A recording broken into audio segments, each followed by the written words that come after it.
para habib di Indonesia tidak bisa dianggap sebagai keturunan Nabi Muhammad.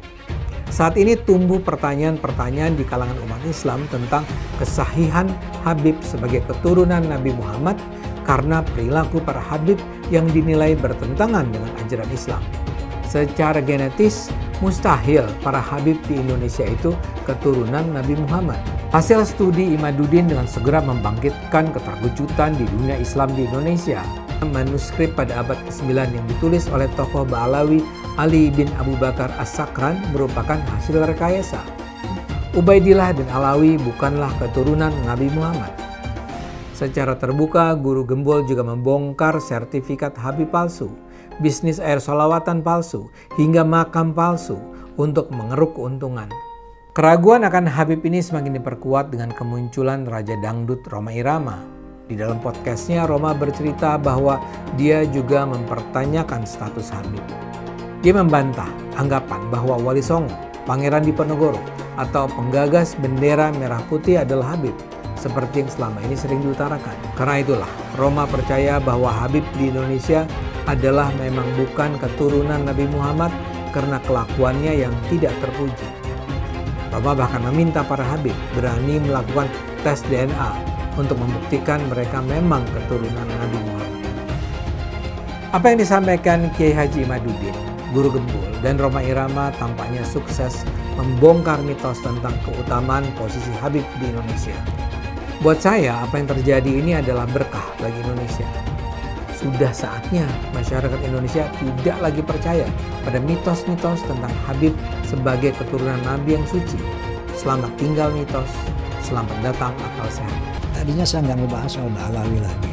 Kenapa ini muncul? Gara-gara adanya undangan dari Rabi'atul Alawiyah. Kalau Anda mau bertanya tentang penjelasan dari tokoh-tokoh yang saya undang di sini, mereka yang harus Anda undang. Yaitu Kiai Imaduddin, kemudian Dr. Sugeng, kemudian Prof. Naim Ali, ya. Malah siapa itu? Mama Gufron. Bercanda aja Ba'alawi. Sekarang sama bilang sama antum semuanya. Ketika bisikan Rhoma mengundang Bapak Taufik Assegaf sebagai Ketua Rabi'ah. Kemudian Ustadz Rizik Syihab berkata di media, pokoknya kalau diundang Haji Omo jangan hadir. Intinya yang mau datang, Anda mesti datang. Yang menambah keyakinan saya bahwa Ba'alawi bukan keturunan Nabi yaitu sikap Ustadz Muhammad Rizik Syihab yang secara lantang di depan rambut Rasulullah SAW mengatakan, ayo barang siapa yang ngaku keturunan Nabi, tes DNA. Sesuai dengan kajian ilmiah bahwa Anda tidak terbukti sebagai cucu Nabi, itu saja. La taqfu ma laysa laka bihi ilm. Jangan kau ikuti sesuatu yang tidak ada dalil. Kalau mau membela nasab Ba'alawi itu sahih, mana dalilnya? Ayo kita berdiskusi. Ayo kita bicarakan mana dalilnya. Kita sudah mengetahui dari para orang-orang yang membela tidak ada dalil. Tapi sekali lagi, apapun yang terjadi, ini penting untuk digarisbawahi. Apa yang kami lakukan itu adalah hanya sekedar kami ingin katakan bahwa pengakuan Anda sebagai cucu Nabi tidak terbukti. Anda bukan cucu Nabi. Imigran Yaman, ayo kita deportasi mereka dan lain sebagainya. Kenapa muncul sentimen-sentimen yang seperti itu? Pihak orang-orang dari kalangan habaib gagal untuk menunjukkan bahwa kami itu baik, rahmatan lil alamin, gagal untuk menyampaikan itu ke publik karena yang ditampilkan itu apa? Kekerasan atas nama habaib, bahwa kami itu boleh melakukan persekusi. Bahkan Pak Habib Bahar bin Smith di pengadilan, ketika beliau sedang diadili, kemudian ada saksi dan kemudian beliau mengatakan, kamu tahu nggak siapa saya? Saya adalah keturunan Nabi. Kalau kakek saya begini, kamu tahu kakek saya seperti ini, kenapa kamu memberatkan? Kamu membuat kesaksian yang memberatkan pada saya. Itu kan sebenarnya menyakiti kaum muslimin. Karena ada orang yang melakukan kekerasan atas nama Nabi, diadili tapi minta privilege. Siapa yang melakukan itu? Golongan habaib. Saya Irma Suryani, fraksi Partai Nasdem, Komisi 9 DPR RI. Pemirsa, terus terang, kali ini saya akan memperbincangkan terkait dengan pengalihan atau klaim-klaim yang dilakukan oleh oknum-oknum yang menyesatkan sejarah kebangsaan Republik Indonesia dengan mengakui seluruh pahlawan-pahlawan bangsa yang berjuang merebut kemerdekaan sebagai bagian dari kelompok mereka. Saya sebut saja kelompok Ba'alawi. Terus terang, bagi saya, jika ada oknum-oknum yang mengaku-ngaku sebagai cucu Nabi, silahkan saja, sepanjang tidak menyesatkan umat. Apalagi kemudian menyesatkan sejarah perjuangan kemerdekaan bangsa Indonesia. Maka saya teringat, saya tanya waktu podcast dengan beliau kemarin, kenapa, apa awalnya Anda melakukan penelitian ini? Padahal beliau dulu yang membuat nasab tentang Ba'alawi ini. Lalu kata beliau, selama ini saya menyaksikan arogansi daripada oknum-oknum habaib yang jauh dari syariat. Jadi membuat doktrin-doktrin yang sesat, menyesatkan. Maka muncullah kecurigaan beliau. Maka beliau mulai meneliti. Nah tentunya ada sanggahan-sanggahan dan sebagainya. Nah sampai kepada tes DNA. Saya juga sudah podcast, barangkali antum sudah lihat podcast saya dengan Dr. Hugeng. Ya, beliau menyatakan bahwa menurut tes DNA bahwa yang namanya Ba'alawi mustahil sebagai keturunan. Yang pertama kali masalah nasionalisme saya, ya, rasa kebanggaan saya terhadap Indonesia itu ternodai oleh sikap-sikap beberapa habaib.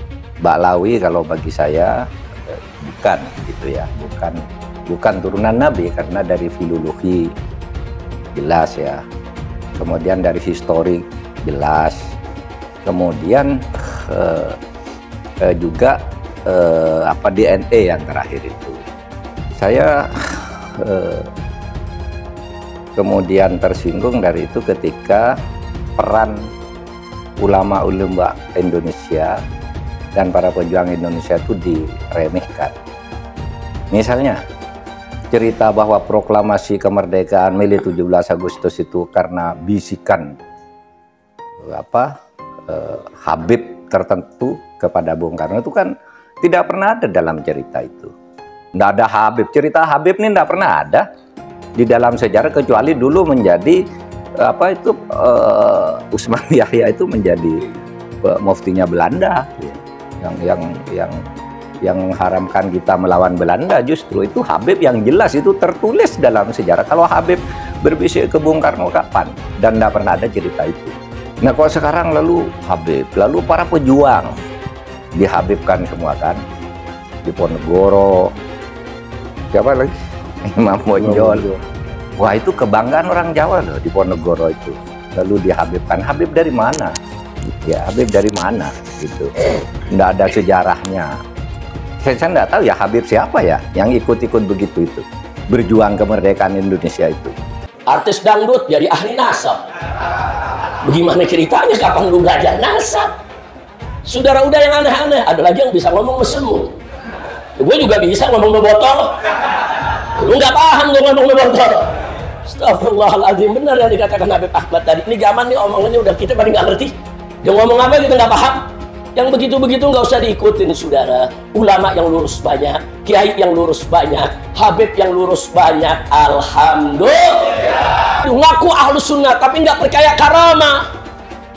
Ini di medsos sekarang banyak. Kalau cerita-cerita karamah langsung dibilang itu khurafat, itu cerita bohong, itu pembodohan, saudara. Padahal yang diceritakan itu benar. Tapi memang saudara, betul yang dikatakan Habib Hanif tadi, cerita-cerita karamah jangan diumbar, karena nggak semua orang paham. Banyak yang imannya belum kuat. Dulu saya katakan saya mendukung Rhoma Irama untuk mengklarifikasi soal Habib ini. Karena saya terganggu dan tersinggung terhadap perkembangan ini sesudah saya melihat tiap mau tidur saya lihat YouTube pertengkaran Rhoma Irama, Imaduddin, Gus Abbas dengan para habaib itu luar biasa, menimbulkan pro kontra. Lalu saya lihat apa sih masalahnya? Kalau saya sendiri pribadi, mau Habib itu turunan Nabi atau tidak, kalau salah ya kita koreksi, Enggak apa-apa, tetapi yang lebih dari itu kemudian ternyata muncul klaim bahwa Republik Indonesia itu ada karena Habib. Wali Songo itu semuanya Habib. Padahal Habibnya baru datang sesudah Wali Songo meninggal. Gitu loh. Lalu ini turunan Habib ini. Imam Bonjol coba dibilang itu Habib Syahabuddin. Itu dari mana? Kok Imam Bonjol Habib Syahabuddin gitu. Lalu ada hurufatnya bahwa kakek saya yang nama Mugaddam itu bisa membentak malaikat mungkar dan nakir katanya.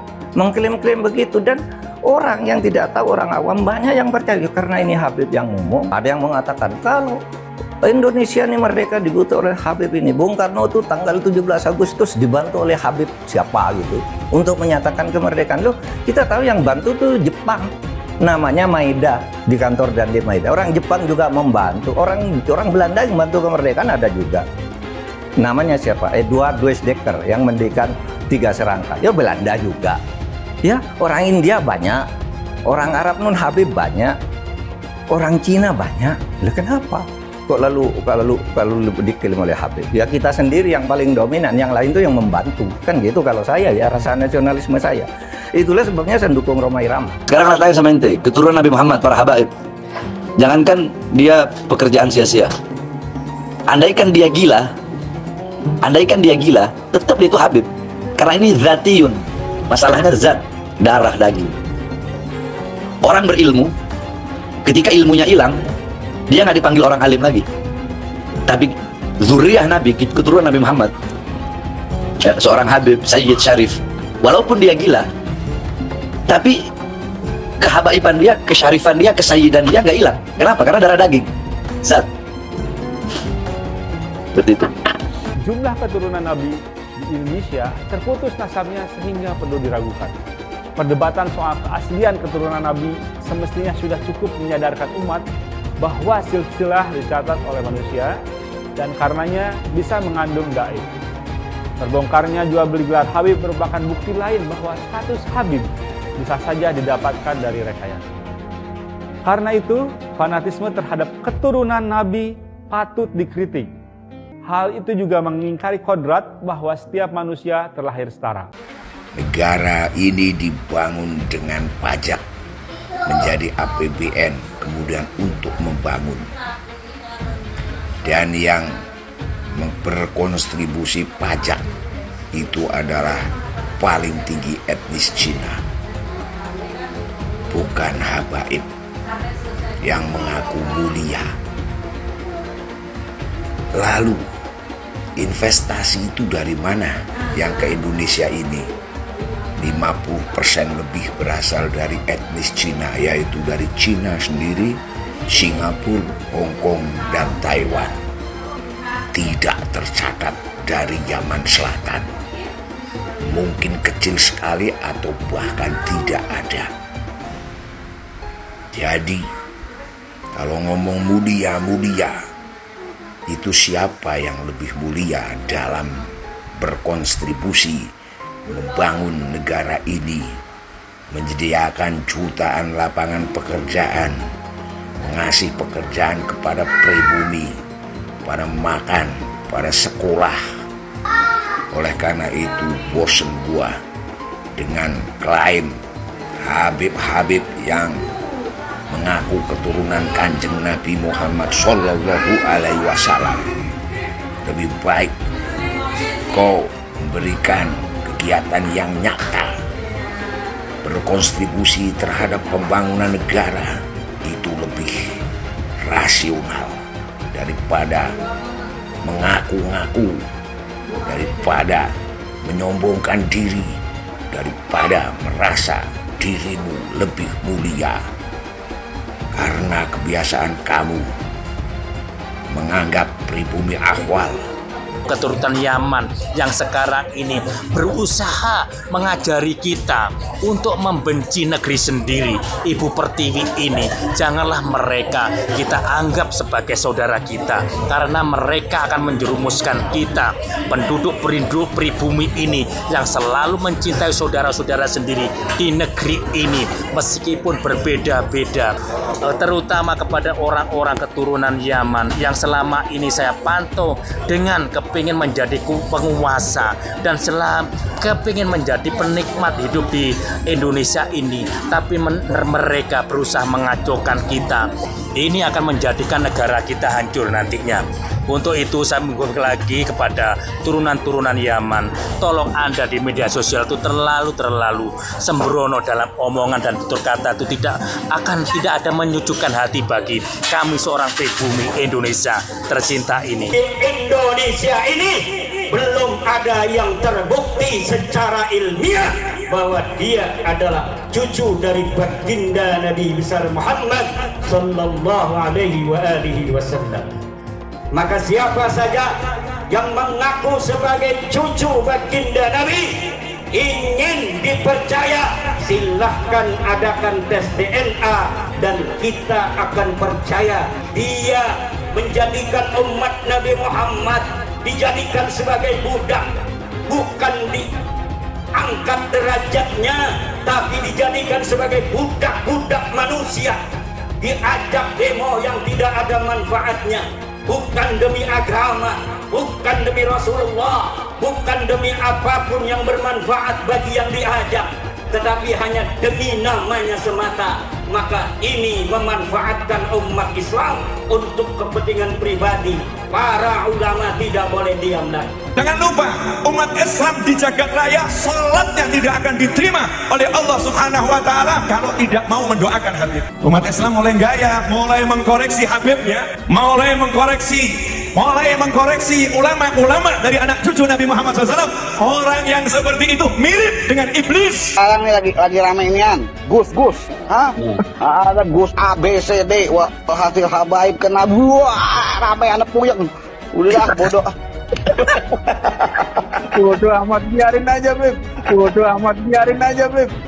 Ada sekarang yang bilang belajar tuh ke Habib, jangan ke yang lain supaya tidak sesat. Nah, kalau Habibnya blow on, kalau Habibnya sesat gimana? Emang nggak ada Habib yang sesat? Ada. Itu Habib yang jadi antek Belanda banyak dulu. Iya, yang jadi sahabatnya Belanda, jadi kenil, kemudian jadi informan Belanda. Habib ada. Punya kakek yang baru jelek-jelekin, Habib Utsman bin Yahya, dia bilang antek Belanda. Zaman dulu itu Belanda luar biasa loh. Habib Utsman punya langkah. Beliau memang dalam kitabnya Manhajul Istiqamah ada membahas untuk tidak ada pemberontakan. Beb, apa emang begitu semua klan Ba'alawi itu begitu apa? Bangetan banget. Kalau Habib Utsman bin Yahya antek, udah ngaku aja antek, selesai, beres. Jangan pakai kelat-kelit sana sini. Al ulama warasatul anbiya. Pewaris para nabi itu ulama, bukan Habib. Iya, memang benar. Habib cucunya Nabi. Satu Habib, walaupun Habibnya jahlun, maksudnya bodoh kata Iwan, itu ukurannya perbandingannya amat 70 kiai yang alim. Kami adalah majikan kalian, kami adalah pemilik bangsa, kami adalah pemilik kedaulatan Indonesia. Kita orang Indonesia, panjenengan semua punya hak untuk hidup nyaman, merdeka. Jangan mau diperbudak. Apalagi kalau ada orang yang akhlaknya buruk kemudian meminta Anda semua bangsa Indonesia menjadi tameng hidup mereka. Jangan mau dengan doktrin di darah kami mengalir darah Rasul SAW. Di dalam tubuh kami mengalir darah Rasulullah. Di dalam tubuh kami mengalir darah Rasulullah. Kami ini cucu Rasul, maka siap kalian bela habaib, bela kami. Siap kalian angkat senjata untuk habaib. Yang dibelanya mafia, yang dibelanya begundal. Siap korbankan nyawa demi habaib. Siap korbankan darah demi habaib. Siap korbankan nyawa demi habaib. Allahu Akbar.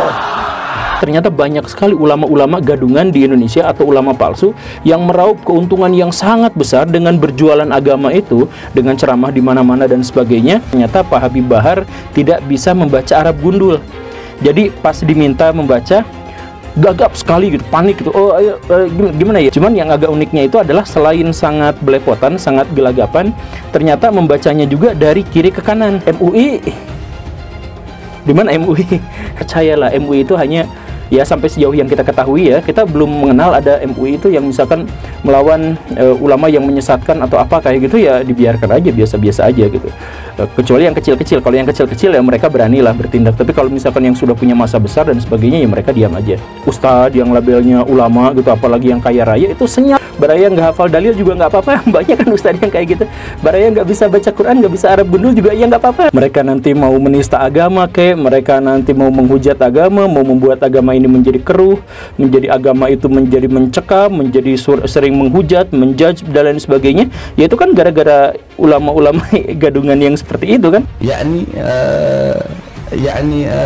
fi dhanbih min al-mu'minin yakhruj kayawmi lailati awwali fi dhanbih min al-mu'minin yakhruj ummuhu waladtuhu kayawmi lailati fi dhanbih min al-mu'min yakhruj. Coba kita perhatikan, simak kitab Durratun Nasihin yang dibaca oleh Habib Bahar. Beliau membaca dengan bacaan fi dhanbih minal mu'minina yakhruj. Berarti dia membacanya ini ke sini, ke arah kanan. Gak tahu dia belajar dari mana, cuma cara membacanya itu kebalik dari sini ke sini gitu ya. Yani fi dhanbih minal mu'minin yakhruj. Fi dhanbih minal mu'minin yakhruj. Habib Bahar ini kenapa kemudian ditertawakan oleh banyak teman-teman saya? Awalnya saya pikir itu biasa aja gitu ya, kalau seorang Habib Bahar baca kitab kuning. Nah, Habib Bahar membaca kitab kuning, kitab bahasa Arab, dari kiri ke kanan. Jadi penasaran kalau Habib Bahar baca Al-Quran itu gimana? Apakah dari kiri ke kanan juga? Fidam di minal mu'min yakhruj ini emang emang secara susunan kata itu nggak memungkinkan gitu.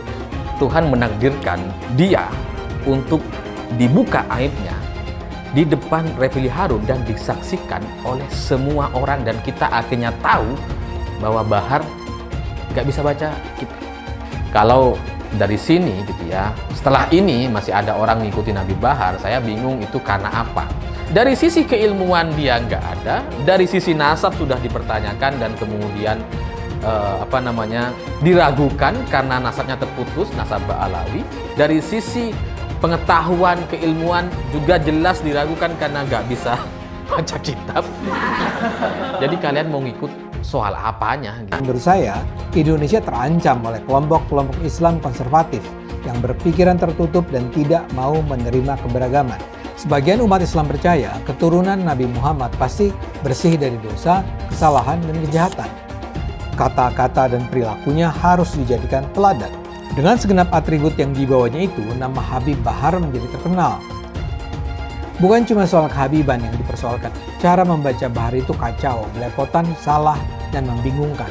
Seharusnya bacaan Arab itu kan dibaca dari kanan ke kiri, tapi dalam video itu Bahar membaca teks di kitab kuning itu dimulai dari kiri ke kanan, seperti dia membaca teks berbahasa Indonesia. Bahar sebagai ulama palsu alias ulama gadungan atau ulama abal-abal. Salah satu yang jadi sorotan adalah ketidakmampuan Bahar dalam membaca kitab kuning dengan teks Arab gundul. Bahar seringkali menggunakan hadis palsu dalam ceramah-ceramahnya untuk mencari keuntungan. Misalnya saja ketika Bahar mengutip hadis saat banyak orang meragukan kehabibannya. Berdasarkan hadis yang ia kutip, Bahar menuduh orang yang meragukan kehabibannya sebagai munafik. Bahar bahkan menantang pihak yang meragukan silsilahnya membongkar makam Nabi Muhammad guna melakukan tes DNA untuk kemudian dibandingkan dengan DNA Bahar. Ini tentu saja tidak masuk akal. Bagaimana mungkin kita membongkar makam Nabi dan melakukan tes DNA? Ia pun pernah dilaporkan karena dalam ceramahnya menghina Jenderal Dudung Abdurrahman. Menurut Bahar, Dudung masih menyembah pohon jika tidak ada ulama atau Habib Arab. Jadi sebenarnya banyak hal yang bisa digunakan untuk mempertanyakan keulamaan Bahar Smith. Tapi ya karena dia berhasil membuat masyarakat percaya bahwa dia adalah keturunan Nabi Muhammad, segenap cacatnya itu kerap tidak mempan mengubah kepatuhan mereka terhadap Bahar. Hai teman-teman, tahun ini adalah tahun yang bagus untuk trading di market kripto, terutama Bitcoin dan kripto lainnya. Teman-teman bisa gunakan kesempatan ini untuk mencari cuan dengan trading di market kripto. Untuk trading, teman-teman cukup registrasi dengan menggunakan link di kolom deskripsi, lalu deposit, tentukan apa yang ingin kalian tradingkan, lalu tekan tombol buy. Sesimpel itu. Untuk minimal deposit, cuma Rp400.000 saja. Kita tidak dikenakan fee sama sekali. Saat ini lagi ada promo spesial. Welcome bonus buat kamu yang register dan deposit. Teman-teman akan dapatkan 100% dari jumlah deposit pertama. Contohnya teman-teman deposit 1 juta, maka akan menjadi 2 juta. Karena welcome bonus 100% dari jumlah depositnya. Jika ada pertanyaan, teman-teman bisa hubungi WhatsApp di kolom deskripsi. Saya juga mau mengajak teman-teman untuk bergabung di komunitas trading yang ada di kolom deskripsi. Di sana saya akan memberikan sinyal trading yang bisa teman-teman ikuti. Seperti biasa, kalau kamu suka dengan video ini, jangan lupa komen, klik like, dan subscribe. Mitos tentang kesucian Habib di Indonesia perlahan runtuh. Bila semula para Habib seperti Rizik Syihab atau Bahar Smith dipercaya sebagai manusia suci yang harus dipercaya dan diikuti perintahnya, kini para Habib itu bisa dilihat sebagai manusia biasa. Di beberapa daerah saat ini berulang kali terjadi pembongkaran makam Habib Keramat. Warga ramai-ramai mendatangi tempat yang disebut makam Habib Amir bin Yahya itu dengan dikawal aparat keamanan. Mereka lantas membongkar makam yang sudah didirikan secara permanen dan megah tersebut. Yang terbaru saya baca beritanya terjadi di Desa Rawosari, Kabupaten Pemalang. Makam yang berdiri megah di tengah tempat pemakaman umum itu dibongkar banyak orang. Selama ini makam tersebut lazim dikunjungi banyak pengunjung yang mensakralkan makam. Di sana masyarakat menggugat kebenaran cerita bahwa Habib Amir bin Yahya memang adalah tokoh keramat. Pembongkaran tidak menggunakan alat berat, melainkan dilakukan secara manual.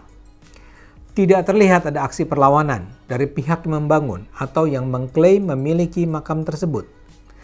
Di beberapa daerah lain, pembongkaran makam Habib palsu juga terjadi.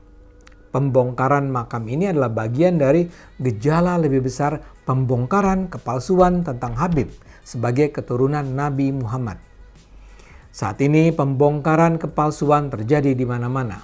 Saat ini banyak orang baru sadar bahwa barangkali 2 dekade terakhir telah terjadi penyebaran kebohongan bahwa mereka yang bergelar Habib di Indonesia adalah keturunan Nabi Muhammad dan karenanya bersih dari dosa. Mereka adalah manusia biasa yang bisa saja baik, benar, dan lurus, tapi juga bisa jahat, salah, dan bengkok. Tentu saja tak semua pemuka Islam yang sebenarnya non-Habib setuju dengan pembongkaran kebohongan ini. Salah satu yang menolak adalah Ustadz Abdul Somad. Pertama-tama menolak Habib, lama-lama menolak Islam, ujung-ujungnya ke sana, ujar Abdul Somad. Kalau sudah orang kehilangan kecintaan kepada para Habib, hilang kecintaan pada ulama. Lama-lama ketika Islam dihina, dia cuek saja, tambahnya. Dia bilang polemik soal nasab atau keturunan Nabi itu bisa membuat orang benci, bukan hanya kepada keturunan Nabi Muhammad, tapi bahkan membenci Islam. Ya Ustadz Somad seperti biasa, berlebihan lah. Mempertanyakan Habib sama sekali tak berarti mempertanyakan Islam. Kita semua hanya ingin tahu benarkah para Habib di Indonesia itu keturunan Nabi Muhammad atau bukan. Ustadz Somad meminta umat Islam mengajarkan anak-anaknya untuk mencintai para Habib dan keluarga Rasulullah. Dia khawatir dalam 20-30 tahun mendatang anak-anak yang dibesarkan dengan kebencian terhadap para Habib akan menjadi ateis. Salah satu nama yang dikenal terdepan dalam membongkar kebohongan Habib ini adalah Kiai Haji Imaduddin Usman, pengasuh dan pendiri Pondok Pesantren Nahdlatul Ulum. Ia melakukan studi kepustakaan tentang nasab Ba'alawi alias garis keturunan Habib. Secara mendalam, Imaduddin mempelajari kitab-kitab nasab berbahasa Arab dari abad ke-4 sampai abad ke-9 Hijriah. Penelitiannya menunjukkan nasab Ba'alawi di Indonesia tak tersambung ke Nabi Muhammad. Salah satu tokoh lain yang juga membongkar kepalsuan Habib adalah influencer terkemuka di dunia medsos bernama Guru Gembul.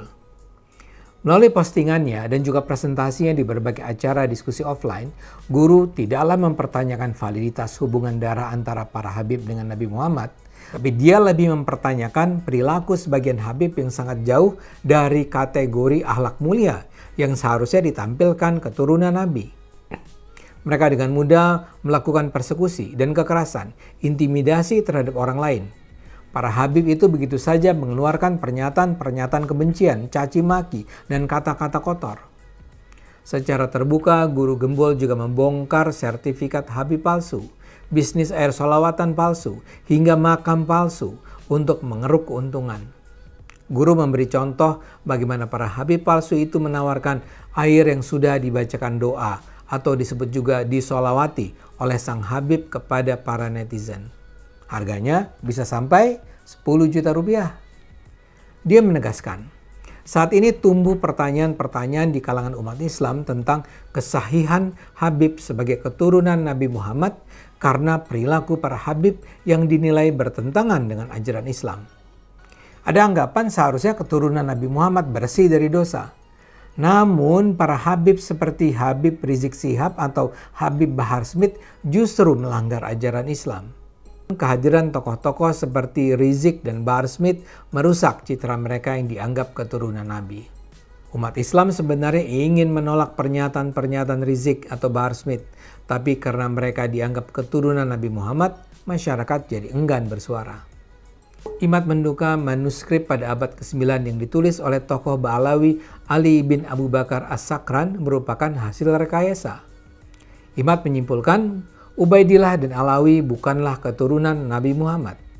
Imad bahkan mengatakan bahwa secara genetis mustahil para Habib di Indonesia itu keturunan Nabi Muhammad. Dari apa yang dia ketahui, sejumlah Habib di Indonesia sudah melakukan tes DNA. Ditemukan haplogrup para Habib tersebut adalah G. Padahal diketahui bahwa keturunan Nabi Muhammad berhaplogrup J1.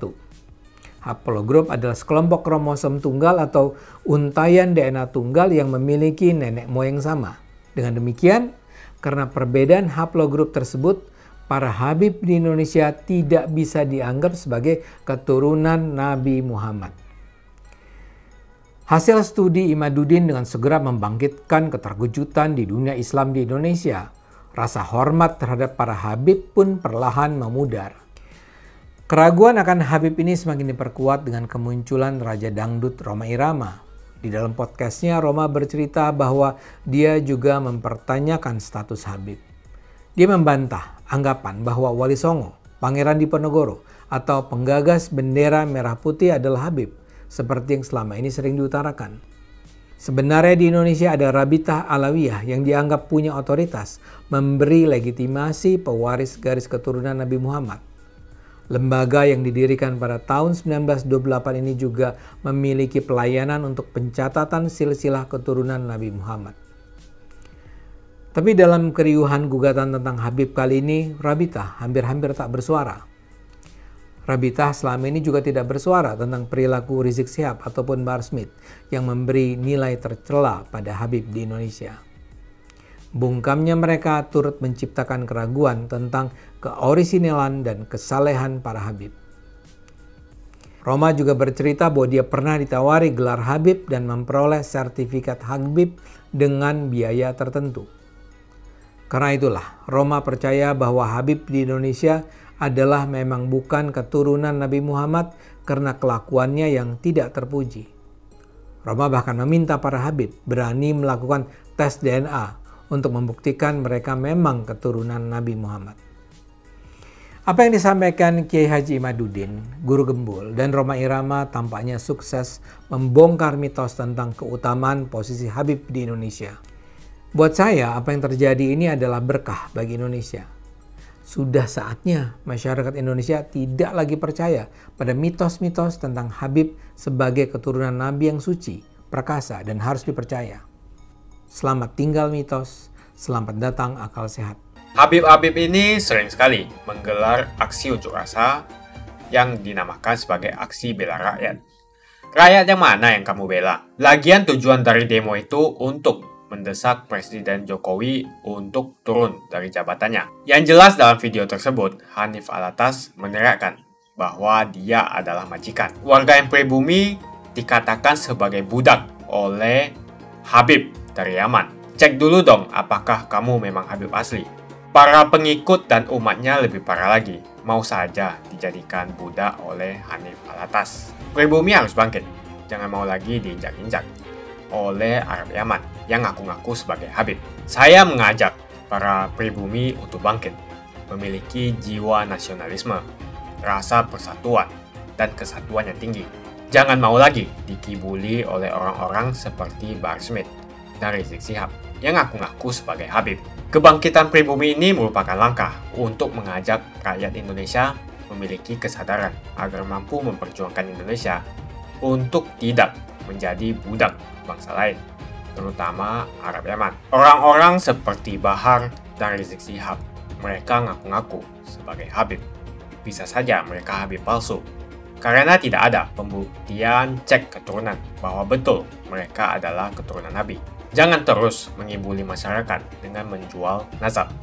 Jual nazab untuk mengumpulkan pundi-pundi rupiah dan kaya raya dengan mengibuli masyarakat. Lihat si Bahar dan si Rizik. Dari miskin jadi kaya. Bahar Smith yang dulunya tidak punya mobil sekarang mempunyai banyak koleksi mobil-mobil mewah. Kalau mobilnya dijual semua, mungkin mencapai hingga puluhan miliar. Yang menjadi pertanyaan, apakah dia membayar pajak? Lalu dari mana penghasilan miliarannya itu? Dengan ceramah dan menjual ayat, si Bahar Smith bisa membeli mobil mewah yang harganya miliaran. Coba cek pajaknya. Apakah dia membayar pajak?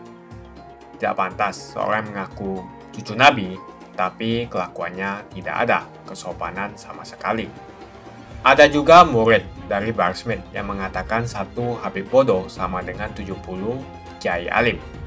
Mau sampai kapan bangsa Indonesia mampu dia menahan diri dan membiarkan bangsanya sendiri dihasut, diadu domba, diperdaya dan diperalat, bahkan diperbudak oleh manusia-manusia keturunan Yaman yang notabene pendatang dan belum jelas juga Habib asli atau bukan. Disuruh lakukan cek keturunan, dia takut, gak berani. Berani tidak mereka yang ngaku Habib itu melakukan tes untuk membuktikan mereka betul keturunan Nabi? Kalau para Habib tidak berani melakukan tes, jangan disanjung-sanjung. Apalagi ajaran yang disampaikan penuh dengan ujaran kebencian, seperti Bahar Smith, Rizik Syihab, dan penceramah-penceramah lainnya. Tak usahlah panggil Habib-Habib, seakan-akan keturunan Arab kastanya lebih tinggi dari keturunan pribumi atau keturunan Cina. Seakan-akan Cina dan pribumi di bawah orang Arab. Namun Cina sudah menjadi nomor 1 di dunia. Dan saya percaya Indonesia akan menjadi negara maju dengan mayoritas pribumi. Seharusnya Arab Yaman harusnya belajar dari negeri Cina. Seperti kata kitab suci, belajarlah sampai negeri Cina. Begitu saja opini saya hari ini. Tuliskan opini kalian tentang Bahar Smith di kolom komentar. Jika kalian setuju dengan pendapat saya, ayo tekan like di video ini. Dan bagikan video ini ke teman dan family Anda supaya mereka semua mengetahui tentang informasi ini. Tekan tombol subscribe dan bunyikan lonceng notifikasi supaya kamu tidak ketinggalan